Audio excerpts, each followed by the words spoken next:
आज बाबा कहते मीठे बच्चे,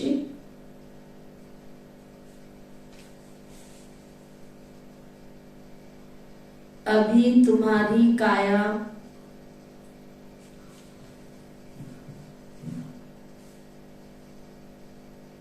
बिल्कुल पुरानी हो गई है।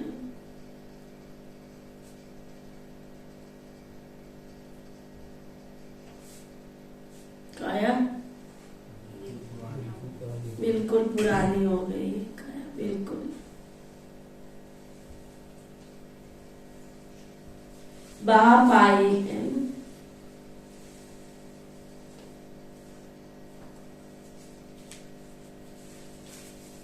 तुम्हारी काया कल्प वृक्ष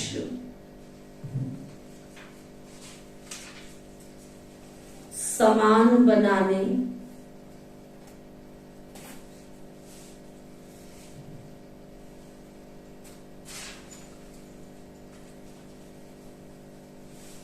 तुम आधा कल्प के लिए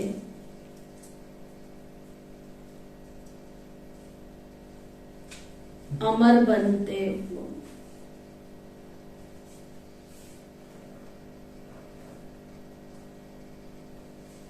बाबा कहते तुम आधा कल्प के लिए अमर बन जाते हो।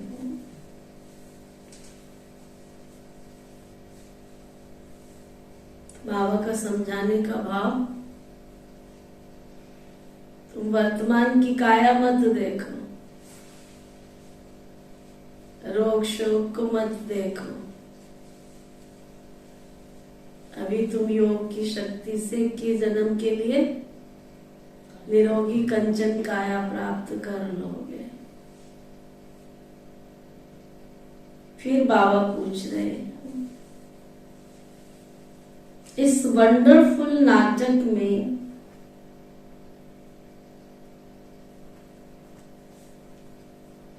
कौन सी बात बहुत ही समझने की है?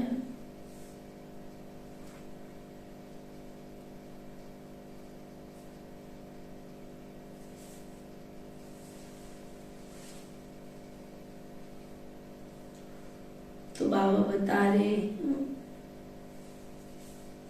इस नाटक में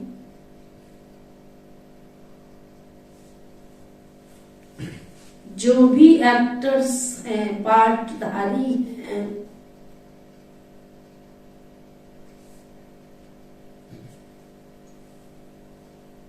उनका चित्र केवल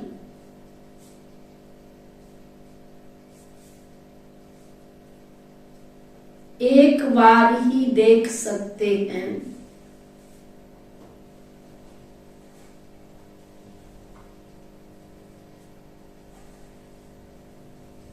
फिर वही चित्र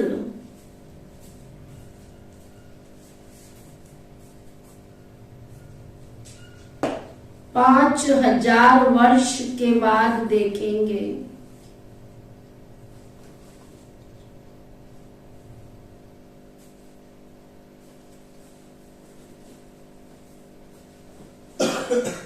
चौरासी जन्मों के 84 चित्र बनेंगे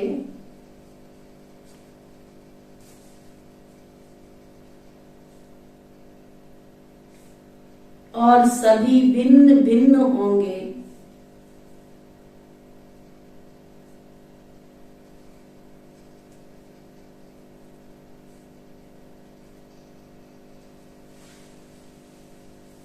कर्म भी किसके साथ मिल नहीं सकते। बाबा कहते जो कर्म करोगे 84 जन्म में वो भी किसी के साथ मिल नहीं सकते। जिसने जो कर्म किए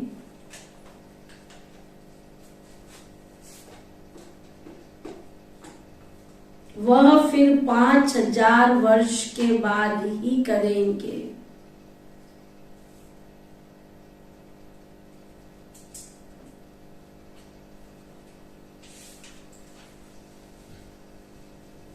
ये बहुत समझने की बातें हैं।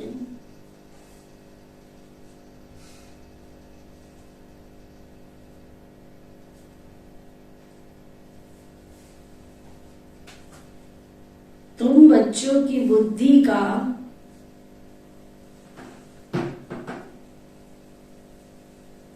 ताला अभी खुला है।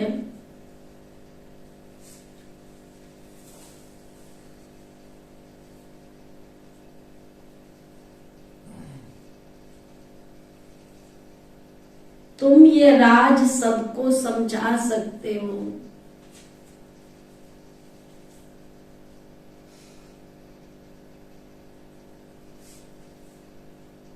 क्यों बाबा ने इतना सब समझाया कि इस पुरुषोत्तम संगम युग पर तुम अपनी भविष्य 84 जन्मों की जन्म पत्र लिख रहे हो और 84 जन्म में जो कुछ करोगे एक दूसरे से मिलेगा नहीं। इस राज को अच्छी तरह से समझ लो। यहाँ अभी हमारी भविष्य ज्ञाता ज्योतिषियों का ज्योतिषी हमारी जन्म पत्री बना रहे हैं। दुनिया के ज्योतिषी तो एक जन्म की जन्म पत्री बता देंगे, लेकिन ये भविष्य ज्ञाता पूरे 84 जन्मों की जन्म पत्री लिख रहे हैं। इसलिए हमें सोच समझ के अपने भाग्य की तकदीर की लकीरें खींचनी है। गीत है भोलेनाथ से निराला और कोई नहीं। ओम शांति।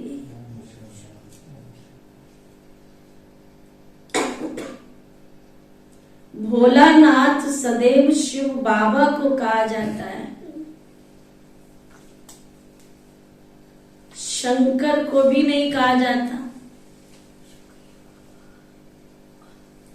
वह तो विनाश करता है और शिव बाबा तो स्थापना करते हैं। यह तो जरूर स्वर्ग स्थापना, बाबा ने जरूर स्थापना स्वर्ग की है, और विनाश का नर्क, विनाश नर्क बाबा कहते हैं, और विनाश नर्क का करेंगे। तो ज्ञान सागर भोलानाथ शिव को ही कहेंगे ना।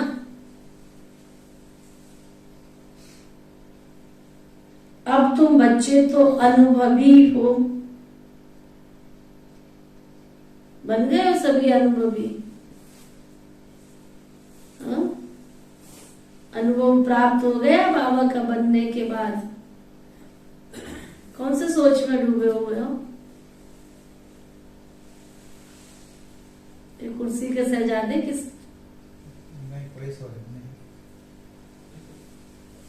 किसमें डूबे हुए हंसराज भाई? क्या सोच रहे हो? अनुभव हो गया। क्या अनुभव हो गया? हाँ,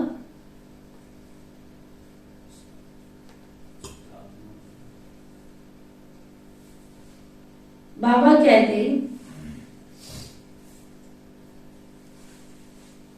जरूर कल पहले भी शिव बाबा आया होगा, और अब आया तो जरूर है। पहले भी आया था 5000 वर्ष पहले, अब भी आया। उनको आना भी जरूर है, क्योंकि नई मनुष्य सृष्टि की जो रचना है ना, इस ड्रामा के आदि मध्य अंत का राज बाबा कहते सबको बताना है। इस ड्रामा के आदि मध्य अंत का राज मनुष्य तो ये कह के छोड़ देते हैं कल किसने देखा है, लेकिन हम कह सकते हैं ये बात कि कल किसने देखा। दीदी ये संकल्प विनाश कैसे, मतलब किस तरीके से करवाएंगे? अभी पुराने संकल्पों को विनाश नहीं कर रहे हम। जो हमारे पुराने संकल्प थे उन पुराने संकल्पों को बाबा ने ज्ञान देके समझ देके दिव्य संकल्प बनाए हैं ना, तो पुराने परिवर्तन हो रहे हैं। नए संकल्पों के आधार पर हमारे नए संस्कार बन रहे हैं। जैसे एग्जाम्पल, पहले 8 बजे सो के उठते थे, तो संकल्प में क्या था? 8 बजे सो के उठना, सुबह करेंगे क्या? जब बाबा को ज्ञान की समझ मिली तो अमृत वेले का महत्व तो मिला, तो फिर हमने क्या किया? संकल्प ही आया ना कि हमें अमृत वेले उठना है, तो हमारे संकल्पों में परिवर्तन आया, हमने 4 बजे उठना शुरू कर दिया। तो ज्ञान की जो जो बातें हमें समझ आई, समझ आना माना संकल्पों में परिवर्तन आना, और संकल्पों के परिवर्तन के आधार पर जो हमने कर्म किए, वो कर्म हम जो कर रहे हैं वो हमारे संस्कार बन रहे हैं, और इन्हीं संस्कारों को लेकर तो हम स्वर्ग में जाएंगे। जो हमारे आदि दैवी संस्कार थे, शिव बाबा ब्रह्मा के द्वारा क्या कर रहे हैं? हमारे दैवी संस्कारों को ही तो बना रहे हैं ना, ज्ञान देके समझ देके। तो बाबा कहते इस ड्रामा के आदि मध्य अंत का राज सबको बताना है, इसलिए जरूर यहां आना है। दुनिया वालों को तो राज पता ही नहीं है ना, वो तो कहते कल किसने देखा। हम तो ये नहीं कह सकते ना कल किसने देखा, हम तो कह सकते हैं कि हमको कहो ना कहो, या मर्जी तो चल नहीं सकती ना। पता है कि इस जन्म में जो मैं कर्म कर रहा हूं, उस कर्म के अनुसार मेरी तकदीर लिखी जा रही है, इसलिए कल किसने देखा तो सवाल ही नहीं उठता है। बाबा ने हमें त्रिकालदर्शी बनाया है, भूत भविष्य वर्तमान, तीनों कालों का ज्ञान दिया है बाबा ने। वर्तमान के आधार पर हमारे भविष्य का निर्माण हो रहा है। भूत में जो करके आए हैं वो हमारे अगले पिछले कर्मों का फल जो हमने भूत में किया। लेकिन वर्तमान में बाबा जो हमें समझ दे रहे हैं, ज्ञान दे रहे हैं, वो समझ के आधार पर भविष्य का निर्माण कर रहे हैं।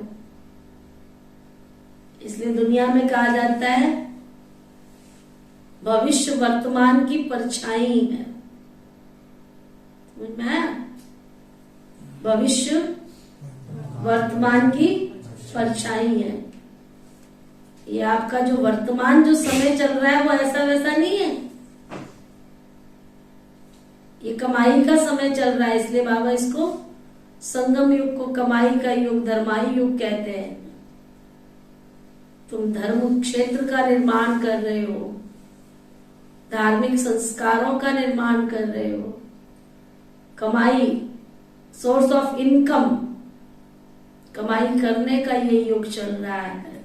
करो ना करो वो तुम्हारी मर्जी है, बाबा ने कहा, लेकिन वर्तमान के आधार पर तुम्हारे भविष्य का निर्माण हो रहा है, भविष्य की बिल्डिंग तैयार हो रही है। तो बाबा कहते हैं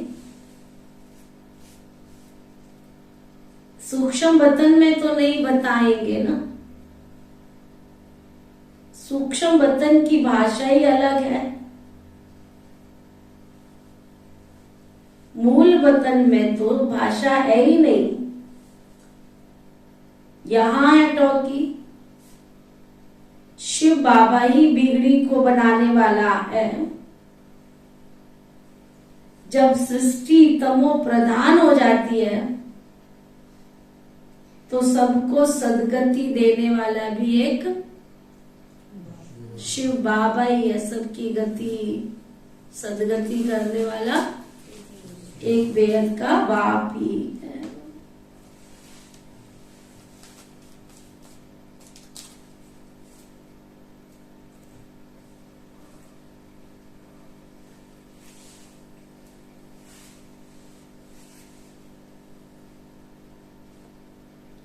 भगवान कहते हैं मुझे आना ही पड़ता है, यादगार भी तो यहां ही है ना।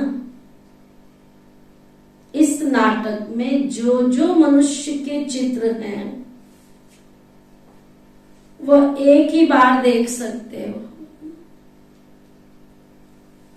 ऐसे नहीं कि लक्ष्मी नारायण के चेहरे चित्र सतयुग के सिवाय कभी और कहां देख सकते हो। क्या समझ आ रहा?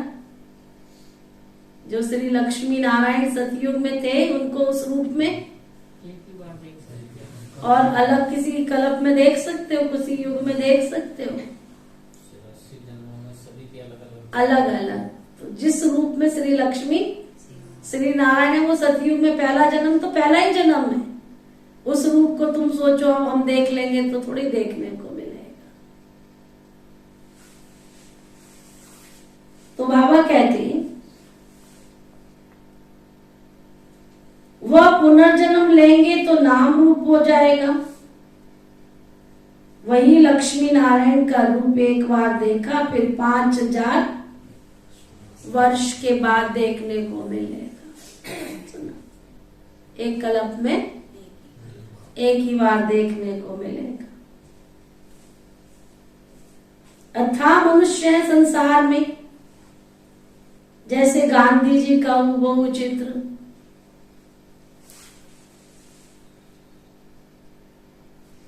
पांच 5000 वर्ष के बाद ही देखेंगे। चाहे गांधी की कोई मोनो एक्टिंग करे, कोई कुछ करे, चाहे कितना भी डुप्लीकेट पार्ट बजाए, परंतु गांधी जिस रूप में था, जिस रूप में उन्होंने राष्ट्रपिता का टाइटल लिया, जिस रूप में भारत देश को स्वतंत्र कराया, उस स्वरूप में दूसरा गांधी तो पैदा नहीं हो सकता है ना। तो इस यूनिवर्स में हर एक आत्मा का, यूनिवर्स में हर एक आत्मा का अपना अपना पार्ट, एक ना पार्ट मिले दूसरे से। अथा मनुष्य हैं, जो भी मनुष्यों के चित्र हैं वो देखेंगे, वह फिर 5000 वर्ष के बाद देखेंगे। कितनी वंडरफुल बात है ना। इस संसार के करोड़ों मनुष्य हैं, अरबों खरबों मनुष्य हैं, एक की शक्ल ना मिले दूसरे से, और एक की आवाज ना मिले दूसरे से। कोई कितना भी बड़ा फैक्ट्री का मालिक हो, परंतु इतनी डाई तो नहीं बना सकता, एक ना मिले दूसरे से।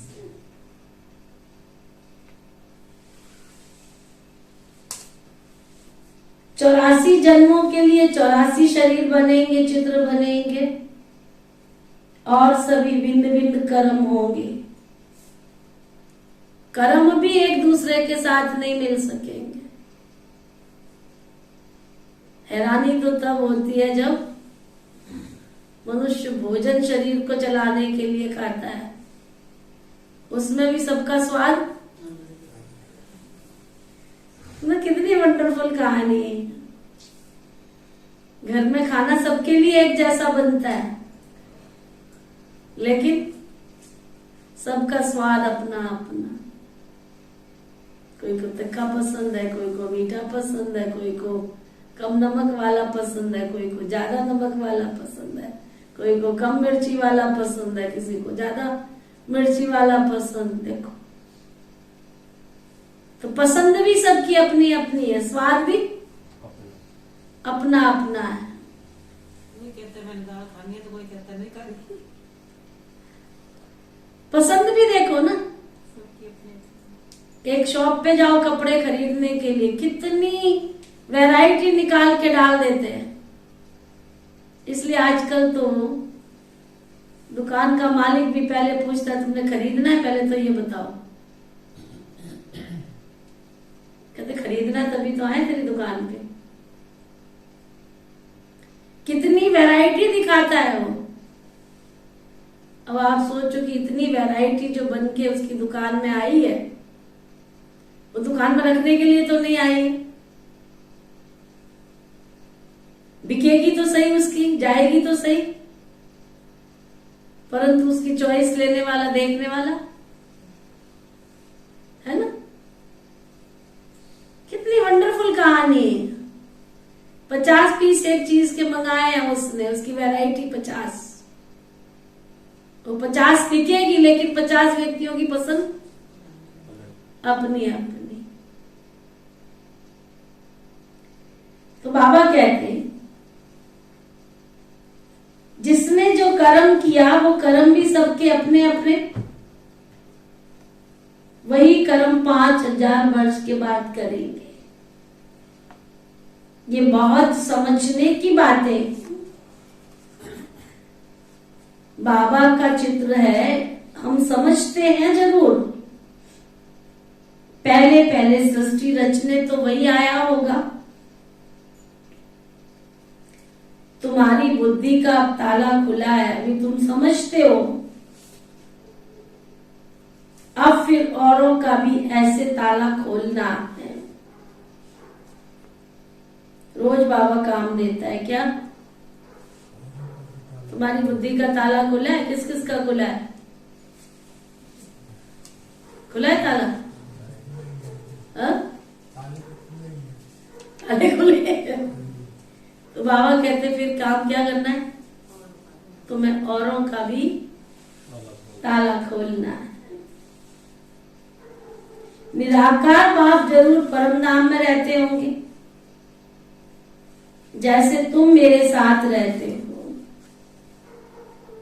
पहले जब मैं आता हूं तो मेरे साथ ब्रह्मा विष्णु शंकर होते। मनुष्य सृष्टि तो पहले से ही है, वो कैसे पलटा खाती है, कैसे रिपीट होती है। पहले पहले जरूर सूक्ष्म बतन रचना पड़े, फिर स्थूल बतन में आना पड़े।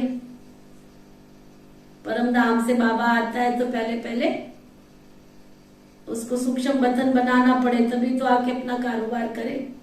इस पुरानी दुनिया में कहाँ रहेगा, उसका कहाँ ठिकाना है ना। दुनिया वालों ने तो उसे कंकड़ टिक्कर वित्तर कुत्ते बिल्ली चूहे सब में ठोक दिया। अब परम धाम से उसको सृष्टि परिवर्तन करने आना है तो घर तो चाहिए, तो इसलिए आने से पहले क्या करता है, सूक्ष्म वतन का निर्माण करता है। तो बाबा कहते हैं अब तुम्हारी बुद्धि का ताला खुला है, तुम समझते हो, अब फिर औरों का भी ऐसे ताला खोलना। निराकार बाप जरूर परम धाम में रहते होंगे जैसे तुम सब मेरे साथ रहते हो। पहले जब मैं आता हूं तो मेरे साथ ब्रह्मा विष्णु शंकर होते। मनुष्य सृष्टि तो पहले से ही है, वो कैसे पलटा खाती, कैसे रिपीट होती है। पहले पहले जरूर सूक्ष्म वतन रचना पड़े, फिर स्थूल में आना पड़े, क्योंकि मनुष्य जो देवता थे वो अभी शूद्र बन गए। उन्होंने फिर ब्राह्मण से देवता बनना पड़े। जो कल्प पहले मैंने ज्ञान दिया था मैं वही रिपीट करूंगा। इस समय बैठ करके राजयोग सिखाता हूं, फिर आधा कल्प के बाद भक्ति आरंभ होती है। बाबा खुद बैठ के समझाते हैं कि ये पुरानी सृष्टि फिर नई कैसे बनती है, अंत से फिर आदि कैसे होती है। देखो, नई सृष्टि सतयुग थी, सोने हीरे जवाहरात के महल थे, कैसे धीरे धीरे सृष्टि परिवर्तन हुई, नई से पुरानी होती चली गई। अब पुरानी से फिर नई कैसे बनती है वो भी मैं ही आकर के सिखाता हूं, मैं ही बताता हूं। बाबा को पुरानी सृष्टि को फिर से नई बनाने के लिए आना पड़ता। मनुष्य समझते हैं परमात्मा आया था, परंतु कब आया था, कैसे आया था, आदि मध्य अंत का राज कैसे बाबा ने खोला, ये कोई भी जानते नहीं। अगर ये राज समझ आ जाए तो यहाँ बैठने की जगह मिलेगी। जिन्होंने समझ लिया वही लुढ़कते बुढ़कते रहते हैं। उन्होंने भी कौन सा पूरा समझा है कि सृष्टि परिवर्तन में भाग्य विधाता ने कर्म की लेखनी दी है, मैं अपनी लेखनी से कर्म के जितना सुंदर लिख सकता हूं अपना भाग्य। कितनी भक्ति में कहावत सुनते थे तब समझ नहीं आता था। कहते थे जब ब्रह्मा तकदीर लिख रहे थे तब क्या तुम सोए थे, तो अभी भी तो सोए पड़े हैं। बाबा को पहचानने के बाद, भगवान को पहचानने के बाद भी अभी अज्ञान नींद से कौन से जाग गए। कहते हैं हमें भगवान मिला, अगर समझ आ जाए भगवान मिला तो घर में बैठेंगे।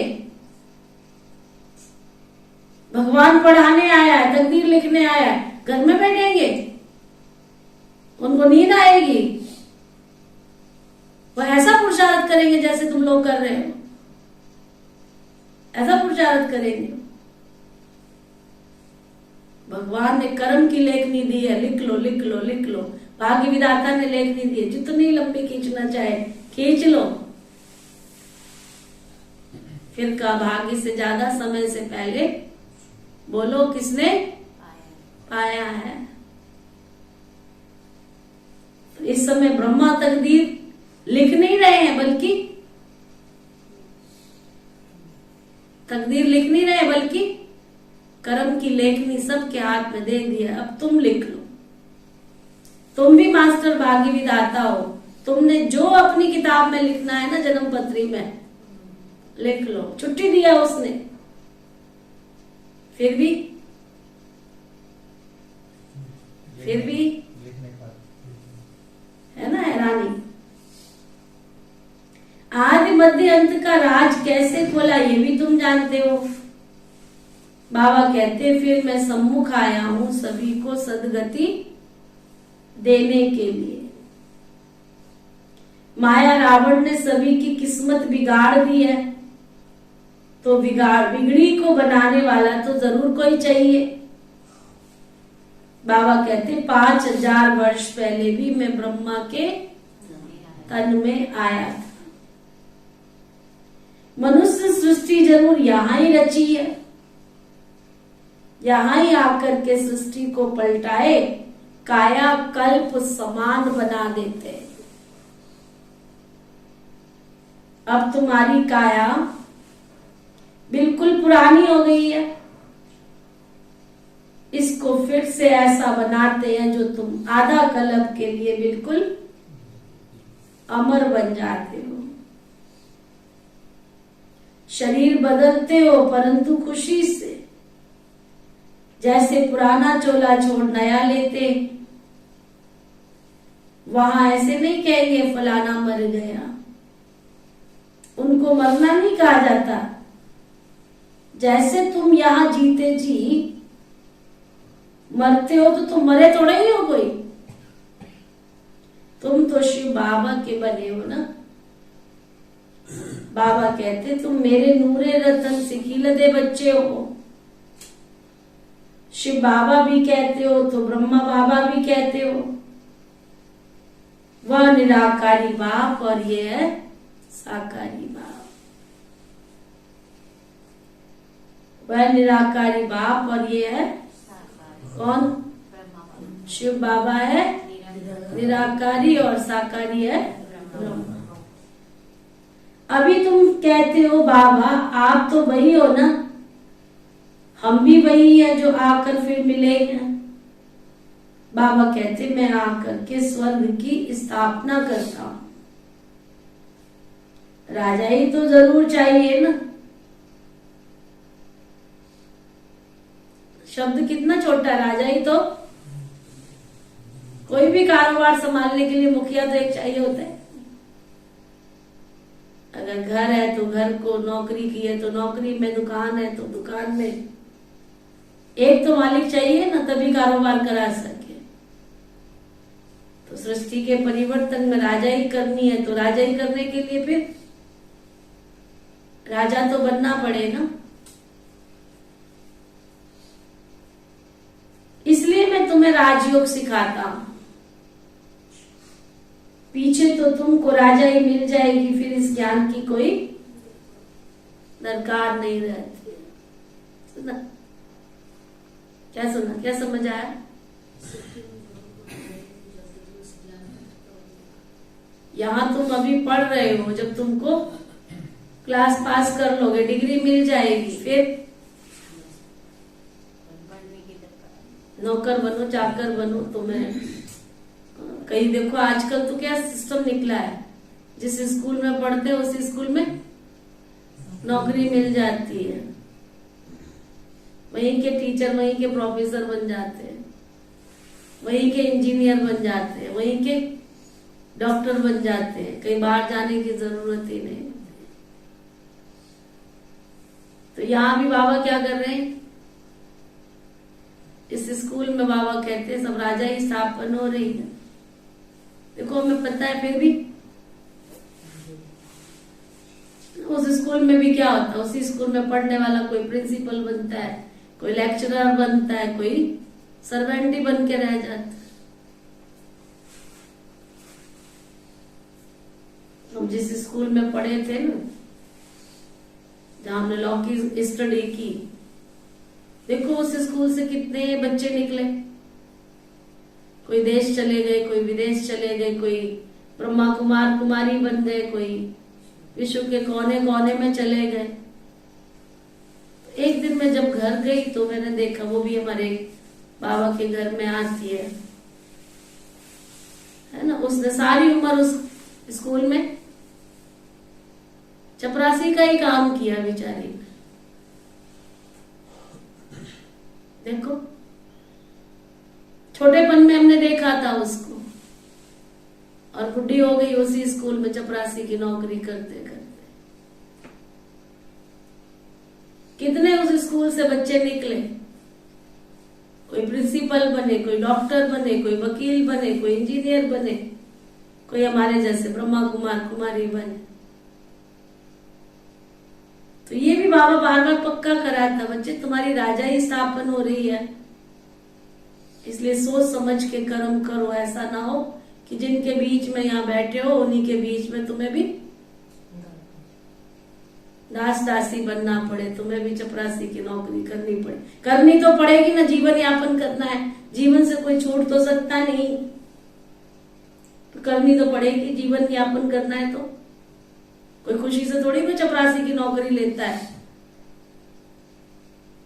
क्या जा रही बात अंदर?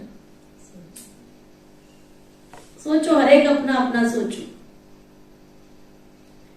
बाबा कहते हैं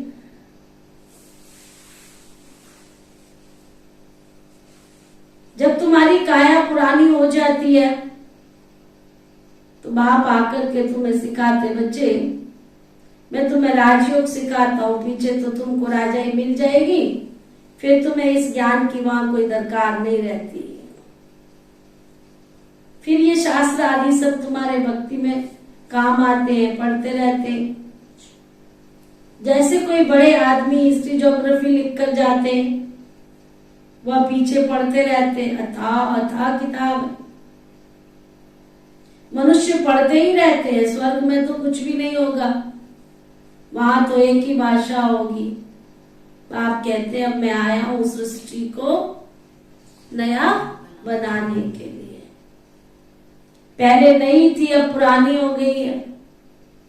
मेरे सब बच्चों को माया ने जला करके बिल्कुल राख कर दिया है। वो दिखाते हैं सागर के बच्चे, ज्ञान सागर तो बरोबर है, उनके तुम बच्चे हो। भले बच्चे तो वास्तव में सभी है, परंतु तुम बच्चे अब प्रैक्टिकल में गाए जाते हो।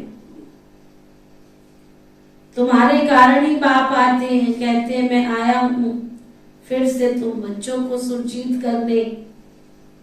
जो बिल्कुल काले पत्थर बुद्धि हो गए हैं ना, उनको फिर से आकर के मैं पारस बुद्धि बनाता।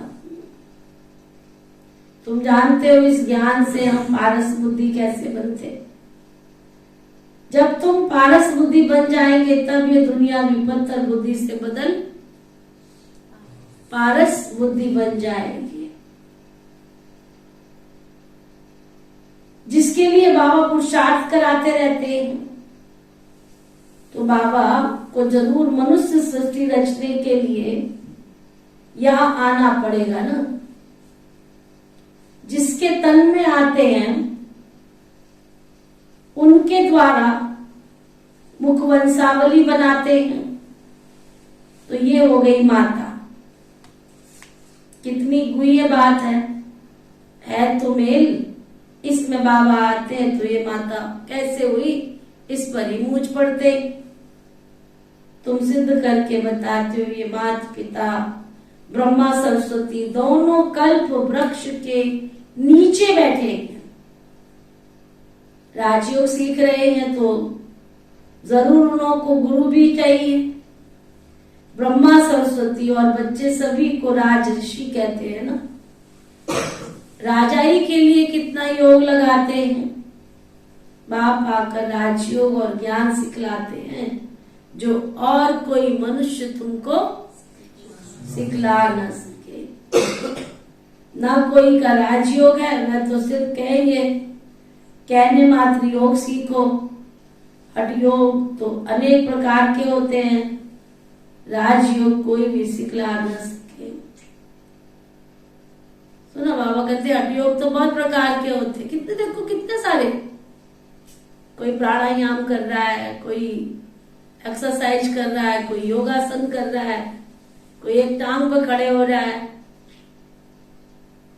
वंडर देखो दुनिया का कितना करते हैं। कल किसी ने एक वीडियो भेजी, अरे बड़ी हैरानी हो गई, इस मनुष्य सृष्टि में कैसे कैसे लोग हैं। सिर पे कितने वर्षों से, वो क्या बोलते हैं, वो जो नहीं खेती करते हैं, सिर पे, बोलो, उसका इंटरव्यू ले रहे थे, तो सिर पे खेती, बोला सिर पे क्या, फिर डायरेक्ट उसमें मिट्टी डालते हैं? नहीं, बाल है ना, बालों में बीज डाल देते हैं। और कितने वर्षों से, फिर उसको पूछ रहे थे, कहते फिर जो बीज डालते तो उसकी जड़ें तो फिर अंदर भी चली जाती होंगी, कहते चमड़ी फट जाती है, अंदर भी चली जाती है, तो उसमें से कैसे निकालते हैं? निकालते तो खिंचता है सारा। अब ये कौन से शिव बाबा ने कहा है क्या तुम ऐसे करो?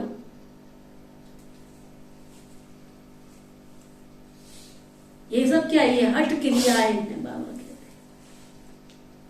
अब वो किस लिए कर रहा है, उसे पूछो कोई। उसने तपस्या का एक ऐसा मार्ग चुन लिया कि शरीर को कष्ट देना है हमें, कष्ट ही है ना। अब ऐसे नहीं तो ऐसे कष्ट दे के उसको लग रहा है कि मैं ईश्वर को प्रसन्न कर रहा हूं, कुछ कर रहा हूं। अगर दुनिया के इतिहास को देखो ना, ईश्वर को प्राप्ति के लिए, है ना, बोला तुम सोते नहीं हो क्या? कहता कितने वर्षों से वो लेटा ही नहीं है। लेटेगा तो गिरेगा सारा, बांध के रखते सिर को, लेटा नहीं है, सोया नहीं है, तो तुम क्या करते हो? बस ऐसे नींद आती है तो ऐसे बैठ जाओ।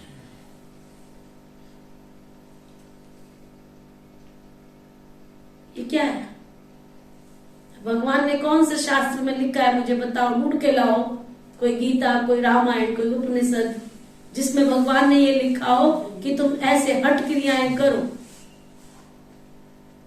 अगर इन सब चीजों को मैं देखती हूँ, कोई एक पैर पे खड़ा है, कोई जल समाधि ले रहा है, कोई आग पे चल रहा है, कहीं देखो आग पे चलते हैं, कोई कांच बिछा लेते हैं जमीन पर, कांच पे चलते हैं। ये सब क्या है? ये सब हठ क्रियाएं हैं। क्यों करते हैं पूछो उनको? भगवान की प्राप्ति के लिए। भगवान ने तो कभी नहीं कहा कि मैं इन सब से तुमको प्राप्त होऊंगा। तब मैं बैठ के कई बार सोचती हूँ कि हम कितने भाग्यशाली हैं, बाबा ने हमें ऐसी कोई हठ क्रिया नहीं सिखाई है जिससे तुम शरीर को कोई कष्ट दो और फिर ईश्वर तुम्हें मिले। उसने तो व्रत उपवास करने को भी नहीं कहा। ठीक है, तुम अपनी खुशी से हफ्ते में करते हो शरीर की मशीनरी को ठीक करने के लिए, बेशक करो, लेकिन भगवान ने तो नहीं कहा ना। तुम खाने के लिए जीते हो या जीने के लिए खाते हो? जो खाने के लिए जीते हमारी इस क्लास में, वो हाथ उठाओ। जीने के लिए खाते हो ना, तो सिस्टम बनाया बॉडी का कि उसको समय से हमें भोजन देना है। भगवान ने तो नहीं कहा कि तुम उपवास करो। तो बाबा कहते मैं तो तुम्हें राजाई के लिए राजयोग सिखाता हूं, इस राजयोग से तुम राजाओं के भी राजा बनते हो। बाबा तो मुखवंशा वाली बात सिखाते। बाबा कहते तुम सिद्ध करके बताते हो ये माता पिता ब्रह्मा सरस्वती दोनों कल्प वृक्ष के नीचे बैठे राजयोग सीख रहे, तो जरूर उनको गुरु तो चाहिए ना। ब्रह्मा सरस्वती और बच्चे सभी को राज ऋषि कहते हैं।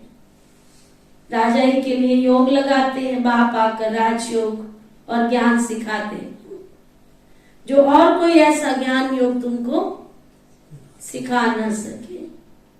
न कोई का राजयोग है, वो सिर्फ कहेंगे योग सीखो। हठ योग तो अनेक प्रकार के होते हैं, राजयोग कोई सिखला न सके। भगवान ने आकर के राजयोग सिखाया था। कहते हैं हमको कल्प कल्प फिर आना पड़ता है, जबकि मनुष्य सृष्टि रचनी है, प्रलय तो होती नहीं है। अगर प्रलय हो जाए तो फिर हम आवे किस में? निराकार आकर करेगा भी क्या? तो बाप समझाते हैं सृष्टि तो पहले से ही है, भक्ति भी है, भगवान को बुलाते भी है, इससे सिद्ध है कि भगत है हम। भगवान को आना ही तब है जब भगत खुद दुखी हो जाते हैं। कलयुग का अंत है ना, रावण का राज्य खत्म होना है। कलयुग का अंत है, रावण का राज्य खत्म होना है, तभी तो मुझे आना पड़ता है। बरोबर इस समय सब दुखी है, महावारी महाभारत लड़ाई सामने खड़ी है। बच्चे ये तुम्हारी पाठशाला है, यहाँ एम ऑब्जेक्ट है। तुम जानते हो सतयुग में श्री लक्ष्मी श्री नारायण का राज्य था, फिर सिंगल ताज वालों का राज्य हुआ, फिर और धर्म वृद्धि को पाए, फिर राजा आदि बढ़ाने के लिए युद्ध आदि हुए। तुम जानते हो जो पास्ट हो गया वो फिर से रिपीट होगा। फिर लक्ष्मी नारायण का राज्य आरंभ होगा। बाबा वर्ल्ड की हिस्ट्री ज्योग्राफी का राज तुम बच्चों को समझाते हैं, डिटेल में जाने की दरकार ही नहीं है। जानते हैं हम सूर्यवंशी हैं तो जरूर पुनर्जन्म भी सूर्यवंशी में ही लेते हैं। नाम रूप बदलते होंगे, माँ बाप भी दूसरे जन्म में मिलेंगे, ये सारा ड्रामा बुद्धि में रखना है। बाप कैसे आता है वो भी समझ लिया। मनुष्यों की बुद्धि में वही गीता का ज्ञान है, आगे चलकर हमारी बुद्धि भी वही पुराना गीता का ज्ञान, वो सब राज हम समझ जाते हैं। अभी बाप हुए बातें सुनाते हैं, जो सुनते सुनते तुम सारे राज को अच्छी रीति समझ गए हो, है ना, अच्छी रीति समझ गए हो। कैसे गृहस्थ व्यवहार में रह करके कमल फूल समान बनना है। सबका ये अंतिम जन्म है, मेरा तेरा सबका ये अंतिम जन्म है। मरना भी सबको है। खुद वेद का बाप कहते हैं तुम पवित्र बनने की प्रतिज्ञा करो तो 21 जन्म के लिए तुम स्वर्ग के मालिक बन जाएंगे। यहाँ कोई भी पदमपति है तो भी दुखी है, कोई करोड़पति है, कोई पदमपति है, कोई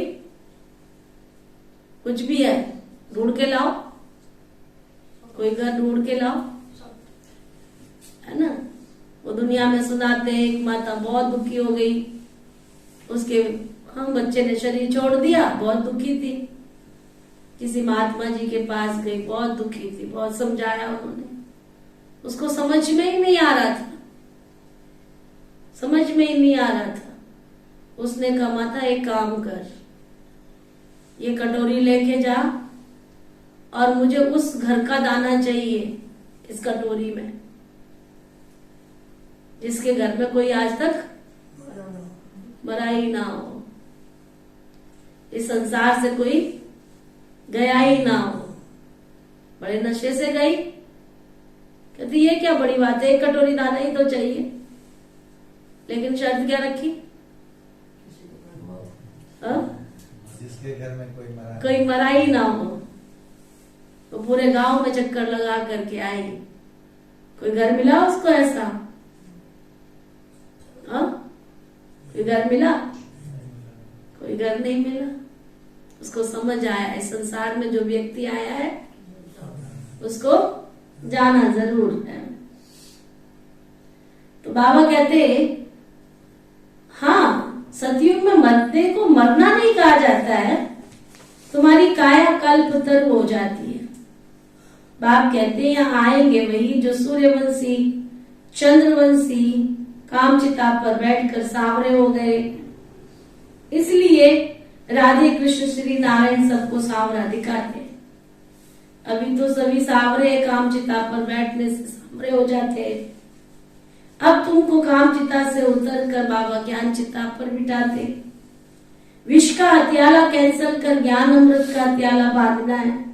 समझाना ऐसे है जो कहे कि तुम शुभ कार्य कर रहे हो। बाबा कहते सब सामने वाले को वो धारणा करते नहीं करते, लेकिन उनको ये रियलाइजेशन होनी चाहिए कि तुम जहां जा रहे हो वो मनुष्य से देवता बनने की जगह है। तुम जो समझा रहे हो ऐसा ज्ञान कोई दे ही नहीं सकता। बाबा कहते जब तक कुमार कुमारी है तो उनको मूत पलीती नहीं कहा जाता। बाप कहते तुमको गंदा काम कभी नहीं करना है, कभी नहीं बनना। आगे चलकर देखना तुम्हारे पास बहुत ढेर आएंगे। हट्टी तो एक ही है ना, जाएंगे कहाँ? ढेर आएंगे, कहेंगे ये तो बहुत अच्छा है। ज्ञान चिता पर बैठने से हम तो स्वर्ग के मालिक बनेंगे। अक्सर ब्राह्मण ही सगाई कराते हैं, राजाओं के पास भी ब्राह्मण रचते हैं, उन्हों को राजगुरु कहते हैं। आजकल तो सन्यासी भी हथियाला बांधते हैं। तुम जब ये ज्ञान की बातें सुनाते हो तो लोग बहुत खुश होते हैं, झट से राखी भी बंधवा लेते हैं। फिर जब घर में झगड़ा होता है तो कुछ सहन तो करना पड़े ना। अब देखो बाबा क्या कहने जा रहे हैं, तुम हो गुप्त शिव शक्ति सेना। तुम्हारे पास कोई हथियार नहीं है, देवियों को तो बहुत हथियार दिखाते हैं। ये सब ज्ञान की बातें हैं, यहाँ है ही योग बल की बातें। तुम योग बल से विश्व की बादशाही लेते हो, बाहुबल से हद की बादशाही लेते हो। बेहद की राजाई तो बेहद का मालिक देंगे ना। बाबा कहते हैं यहाँ लड़ाई आदि की तो कोई बात ही नहीं है। बाप कहते मैं कैसे लड़ाऊंगा, मैं तो लड़ाई झगड़ा मिटाने के लिए आया हूँ। फिर इनका नाम निशान भी नहीं रहता, तब तो परमात्मा को सब याद करते हैं। कहते हैं मेरी लाज रखो, फिर भी एक में निश्चय नहीं है तो अनेक को पकड़ते रहते हैं। कहते हैं हमारे में भी ईश्वर है, फिर अपने में भी विश्वास नहीं रखते, फिर गुरु करते। जब तुम्हारे में भगवान है तो गुरु क्यों करते हो भाई? यहाँ तो बात ही न्यारी है। बाप कहते कल पहले भी ऐसे ही मैं आया था, सबको राजयोग सिखाया था। अब मैं आया हूं तुमको, फिर तुम जानते हो रचता बाप बैठ करके कैसे रचना रचते। ये भी ड्रामा है। जब तक इस चक्र को नहीं जाना तब तक आगे कैसे जानेंगे क्या करना है, क्या होना है। ये कर्म क्षेत्र है ना। हम निराकारी दुनिया से पाठ बजाने आए हैं, तो तुमको सारे ड्रामा के क्रिएटर डायरेक्टर का मालूम भी तो होना चाहिए। क्या सुन रहे हो? तो तुम्हें क्रिएटर डायरेक्टर का ऐसे कैसे पाठधारी हो जो तुम्हें अपना डायरेक्टर ही नहीं पता। देखो दुनिया वाले भी क्या कहते हैं, ये दुनिया एक रंगमंच है, इसमें हम सब पाठ बजाने आए। तो पाठ बजाने आए तो तुम्हारा डायरेक्टर कौन है भाई? उसका पता तो होना चाहिए ना, तो वो भी नहीं जानते। बाबा कहते हैं ये ड्रामा कैसे बना हुआ है, ये सृष्टि चक्र कैसे वृद्धि को पाता। जबकि अब कलयुग का अंत है तो जरूर सतयुग तो स्थापन होना ही है। इस चक्र की समझानी बिल्कुल ठीक है। जो ब्राह्मण कुल के होंगे, अंडरलाइन करो क्या, जो ब्राह्मण कुल के होंगे वही आकर के इस ज्ञान को समझाएंगे। फिर प्रजापिता है तो कुल बढ़ता ही जाएगा, बढ़ना तो है ही। कल्प पहले माफिक सब पुरुषार्थ करते रहते हैं, कल्प पहले अनुसार सब पुरुषार्थ करते रहते हैं। और बाबा कहते हैं हम साक्षी होकर देखते रहते हैं। क्या करें फिर? बाबा कहता है कई बार मैं इसको महारानी बना दूं, है ना। बाबा कहते हैं मेरे सारे राजे बच्चे हैं, सबको राजा बना दूं, बन जाएंगे सब राजे। बाप तो चाहता ही है, बाप तो चाहता ही है कि राजे बन जाए। फिर क्या कहता, फिर मैं साक्षी होकर देखता रहता हूँ कि बनाना तो मैं इनको राजा चाहता हूँ, लेकिन ये तो सतयुग में चले जाए तो भी गनीमत है। मैं साक्षी होकर के फिर देखता रहता हूँ। अच्छा, हर एक को अपना मुखड़ा अपने आईने में खुद ही देखते रहना चाहिए। खुद ही देखो मैं क्या करने आया था, क्या कर रहा हूँ और कहाँ मेरी मंजिल है, कहाँ पे मैं पहुंच रहा हूँ, कहाँ तक हम लायक बने हैं। सतयुग में राजधानी लेने के कितने लायक बने हैं, हर एक को पता है, मंजिल सामने खड़ी है, पूछो अपने स्टेप कितने बाकी हैं। एक गीत है, तुम्हें तेज कदम चलना होगा, वक्त है कम और मंजिल है दूर, तुम्हें तेज कदम चलना होगा। तेज कदम चल रहे हो? हाँ, अभी तो धीरे से। फिर पहुंचोगे कब? जब कहीं पहुंचना हो, जैसे ट्रेन पकड़नी है, अगर जो आधा घंटे पहले चला गया वो क्या करेगा? आराम से बैठेगा जाकर के, टांग पे टांग रख के। और जो देर से पहुंचेगा वो क्या करेगा? आगे का टेंशन नहीं। जाएंगे तो सब ना, मंजिल पे पहुंचना तो सबने है। अगर अभी से पुरुषार्थ करके चलोगे तो आराम से पहुंच जाओगे, नहीं तो फिर अब आपके बच्चे साथ में हो, चलने की ताकत नहीं, फिर उनको क्या होता है? थप्पड़ लगाते हैं, किधर से टांग पकड़ता है, किधर से हाथ पकड़ता है, किधर से कंधा पकड़ता है, भागम भाग खींच के भी ले जाते कई बार। तो कई बार जाम में भी फंस जाते हैं। फिर क्या होता है? ट्रेन ही छूट जाती है। तो यहाँ तो ट्रेन छूट जाएगी, चलेगा, लेकिन सत्युग की ट्रेन तो छूटने वाली नहीं। उसमें तो बाबा ने भर के लेके ही जाना है, मार के नहीं तो पिटाई करके लेके जाएगा। तो क्या करना पड़ेगा? तो बाबा कहते हैं, कहां तक हम लायक बने हैं सतयुग में राजधानी लेने के? ये कलब कलब की बाजी है, तो जरूर जितनी सर्विस करेंगे। तुम हो बेहद के रूहानी सोशल वर्कर्स, तुम सुप्रीम रूहों की मत पर चलते हो, ऐसी अच्छी अच्छी पॉइंट्स धारण करनी है। बाबा आकर के हमको काल के पंजे से छुड़ाते हैं। वहां मृत्यु का कोई नाम ही नहीं है, ये मृत्यु लोक है, वो है अमर लोक। यहाँ आदि मध्य अंत दुख है, वहां तो दुख का कोई नाम निशान ही नहीं है। समझा? अच्छा, मीठे मीठे सिक्की लदे बच्चों प्रति माता पिता बाप दादा का याद प्यार और गुड मॉर्निंग। रूहानी बाप की रूहानी बच्चों को नमस्ते। हम सब रूहानी बच्चों की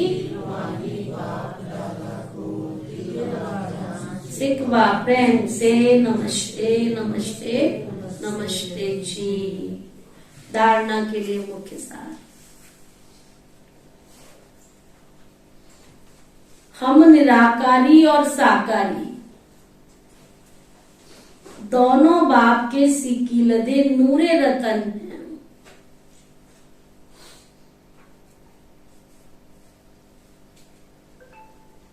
हम निराकारी और साकारी दोनों बाप के सिक्की लदे नूरे रतन हैं।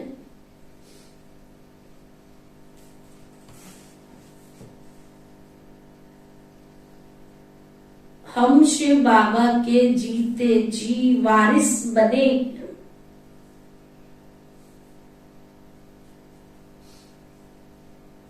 इसी नशे में रहना,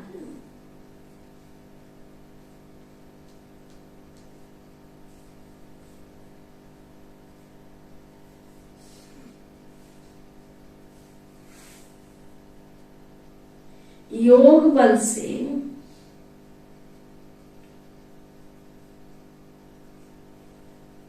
विश्व की राजाई लेनी है।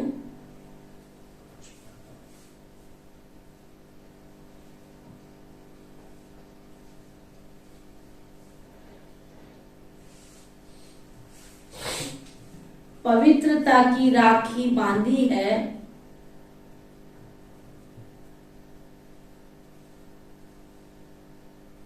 तो सहन भी करना है।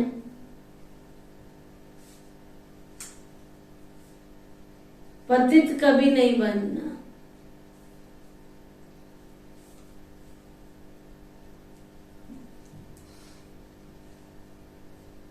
वरदान, सतगुरु प्यारे बाबा का वरदान, सुख के सागर बाप की इस सुरती द्वारा दुख की दुनिया में रहते भी सुख स्वरूप भव। सुख के सागर बाप की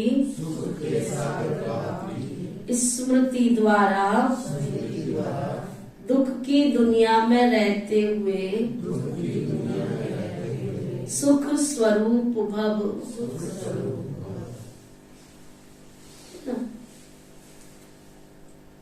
क्या वरदान दिया बाबा ने? किसी याद में रहना है हमको। एक गीत है ना अपना, सुख सागर जब से मिला, बजाना। सुख सागर जब से मिला, तो सुख सागर बाप की स्मृति द्वारा दुख की दुनिया में रहते भी सुख स्वरूप भव।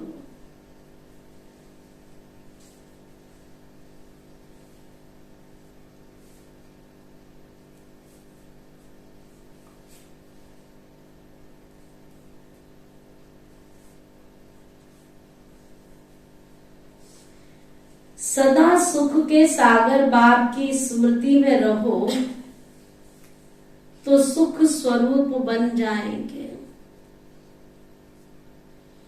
चाहे दुनिया में कितना भी दुख अशांति का प्रभाव हो, लेकिन आप न्यारे और प्यारे हो, सुख के सागर के साथ हो, इसलिए सदा सुखी, सदा सुखों के झूले में झूलने वाले हो। मास्टर सुख के सागर बच्चों को दुख का कोई संकल्प आ ही नहीं सकता, क्योंकि दुख की दुनिया से किनारा कर संगम पर पहुंच गए, सब रस्सियां टूट गई तो सुख के सागर में सदा लहराते रहो। स्लोगन, मन और बुद्धि को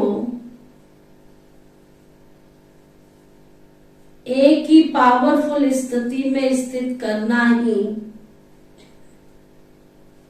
एकांतवासी बनना है।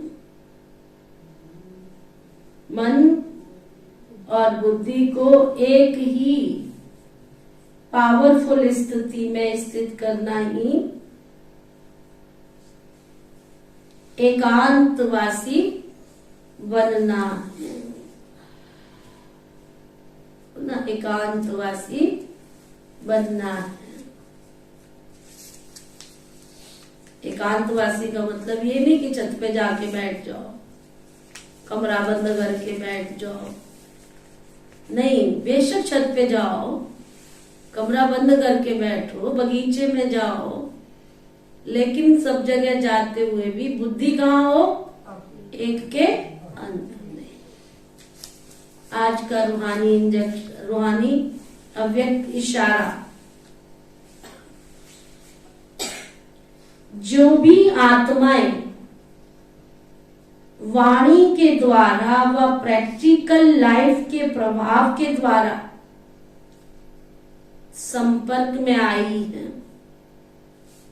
सुन रहे हो सभी, नोट भी कर रहे हो क्या?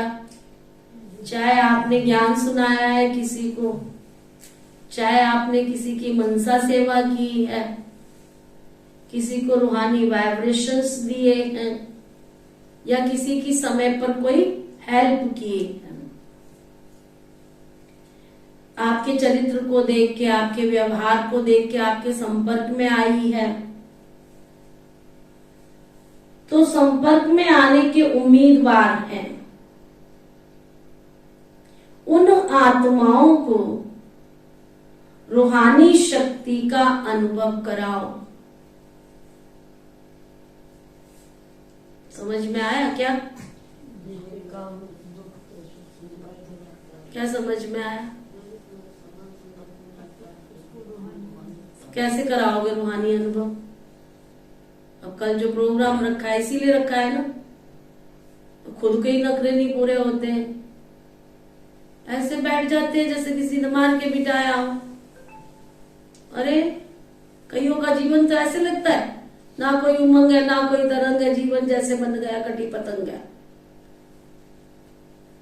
सुना, आज मकर संक्रांति है तो हमने तो कल मनानी है ना, तो कल पतंग उड़ाओ आकर के, ज्ञान की पतंग उड़ाओ, गीत है ना, सतगुरु में तेरी पतंग। हवा में उड़ती जाओ। तो कल हवा में उड़ने का दिन है ना, तो शोभा तो सबसे ज्यादा पीछे जाके बैठ गई, मैं तो नहीं आना। जाना है, किसी की डेथ हो गई है, नहीं तो मैं तो आना ही था पक्का। उसके बाद जाओ, 1 बजे के बाद जाओ, सारा दिन पड़ा है। अरे तुम बाबा के घर में ना लोहड़ी मनाते हो, ना मकर संक्रांति, ना खुद आते हो, ना दूसरों को लेकर के आते हो, कैसे उनको रूहानी अनुभव कराओगे? सुना कपिल भाई, सबको लेके आना, सबको निमंत्रण है, बार बार निमंत्रण देते रहो, कोई आए ना आए, अर्जी हमारी, मर्जी उनकी। सुना, खुशी मनानी है, नहीं ज्ञान योग करना मत करना। 12 से 1 बजे सबको छुट्टी है, सबको पिकनिक की प्लेट मिलेगी, आओगे तो खाओगे, नहीं तो फिर बाद में मांगने आएंगे तो कुछ नहीं मिलेगा। सुना, बहुत सुंदर तैयारी की हुई है। अच्छा सुनो भाई, बाबा कहते उन आत्माओं को रूहानी शक्ति का अनुभव कराओ। संगठन में आएंगे तभी तो उनको अनुभव होगा, बाबा के घर में आएंगे तभी तो उनको अनुभव होगा ना। आपने पुरुषार्थ करना है, सुबह योग करना, आपने मुरली पढ़नी है, सुबह मुरली पढ़ना, आपने 10 से 12 बजे तक योग तपस्या करनी है, करना, नहीं करना मत करना। 12 से 1 बजे तो सबका अधिकार बनता है ना संगठन में, लोहड़ी मनाए, मकर संक्रांति मनाए, पतंग उड़ाए।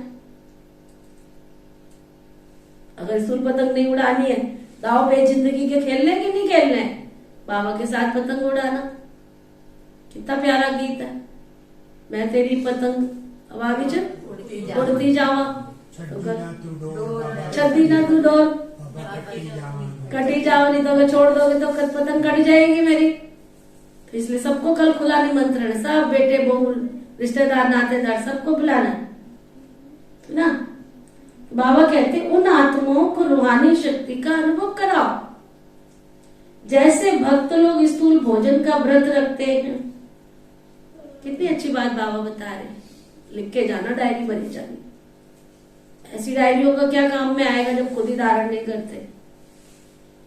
जैसे भक्त लोग स्थूल भोजन का व्रत रखते हैं, तो सर्विसेबल ज्ञानी तो आत्माओं को व्यर्थ संकल्प, व्यर्थ बोल, व्यर्थ कर्म की हलचल से परे एकाग्रता अर्थात रूहानियत में रहने का व्रत लेना है। तब आत्माओं को ज्ञान सूर्य का चमत्कार दिखा सकेंगे। सुना, जो हमारे गेम रह गए थे ना, 12 से 1 बजे तक का टाइम इसीलिए रखा है ना। खुशी का प्रोग्राम है 12 से 1 बजे, तपस्या का प्रोग्राम है सवेरे 5:30 से 12 बजे तक, 12 से 1 बजे तक खुशी का प्रोग्राम है। तपस्या भी खुशी वाली है, रौनक वाली है। अच्छा, ऊपर हाल में हो? हाँ, ऊपर हाल में बहुत सुंदर तरीके से शांति स्तंभ इतना सुंदर बनाया, उसके पास बैठे ही नहीं, तपस्या ही नहीं की है, तो बहुत सुंदर तरीके से योग कराना है कल। जो करेगा सो पाएगा, जो आएगा सो पाएगा। अच्छा, आज का स्वमान। स्वमान, मैं त्रिकालदर्शी आत्मा हूं।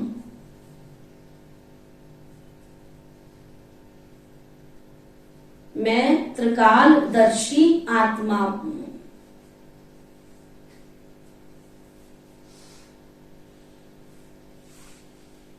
त्रिकालदर्शी, तीनों कालों को जानने वाली, भूत भविष्य वर्तमान चिंतन।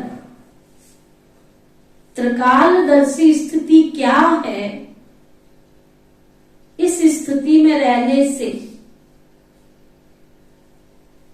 हमारे संकल्प, बोल, कर्म कैसे होंगे?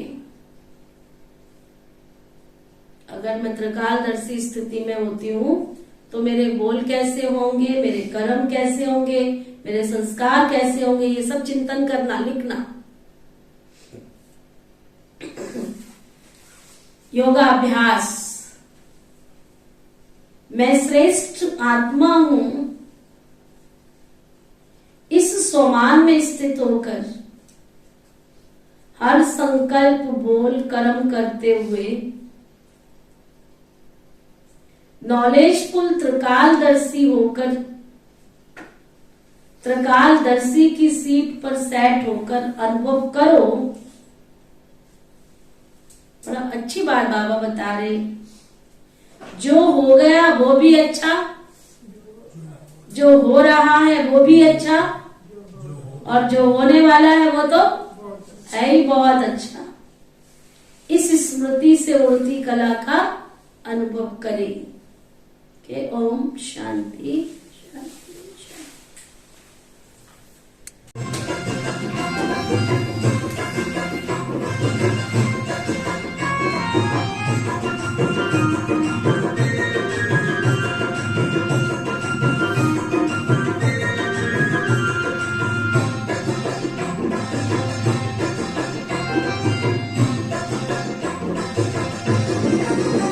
सुख सागर वो जब से मिला है, सुख सागर वो जब से मिला है, ज्ञान रत्नों से राम भरा है, तेरा ज्ञान बाबा जिसने भी पाया, तेरा ज्ञान बाबा जिसने भी पाया, जिंदगी को बदलने लगा है।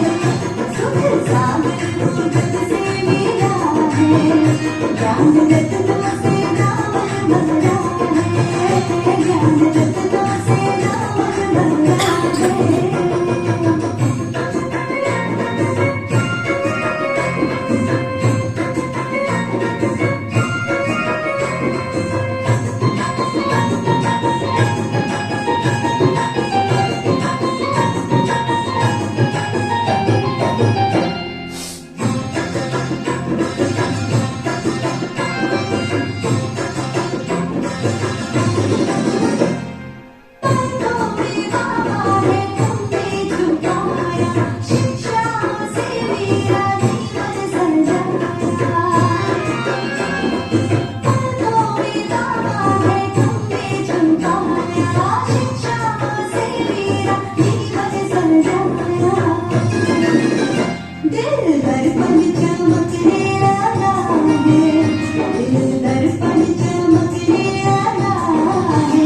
जिंदगी को बदलने लगा है।